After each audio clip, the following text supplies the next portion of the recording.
நீலகிரி மாவட்டம் சேரங்கோடு பகுதியில் முகாமிட்டுள்ள புல்லட் ராஜா என்ற காட்டு யானை 20க்கும் மேற்பட்ட வீடுகளை இடித்து அரிசி பருப்பு உள்ளிட்ட பொருட்களை சூறையாடி சென்றதால் அச்சமடைந்த பொதுமக்கள் யானையை உடனடியாக பிடிக்க நடவடிக்கை எடுக்க வேண்டும் என்று வனத்துறையை கண்டித்து தர்ணா போராட்டத்தில் ஈடுபட்டுள்ளனர்.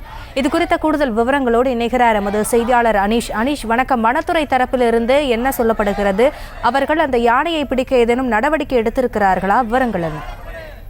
அஸ்வினி, வணக்கம். தற்பொழுது இந்த புல்லட் ராஜா யானையை பிடிக்கும் பணியானது தீவிரமாக நடைபெற்று வருகிறது.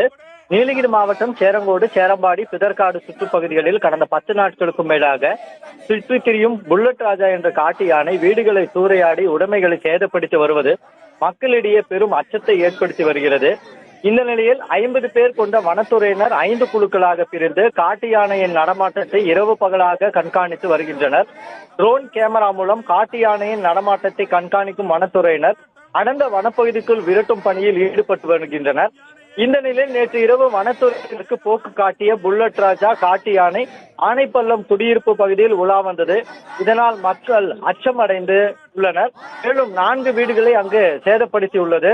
தொடர்ந்து யானையை வனத்துறையினர் கண்களுக்கு சிக்காமல் நேற்று குடியிருப்பு பகுதிக்குள் உலா வந்ததால் மக்கள் மிகுந்த அச்சமடைந்துள்ளனர். ஹாசினி, விவரங்களுக்கு நன்றி அனீஷ்.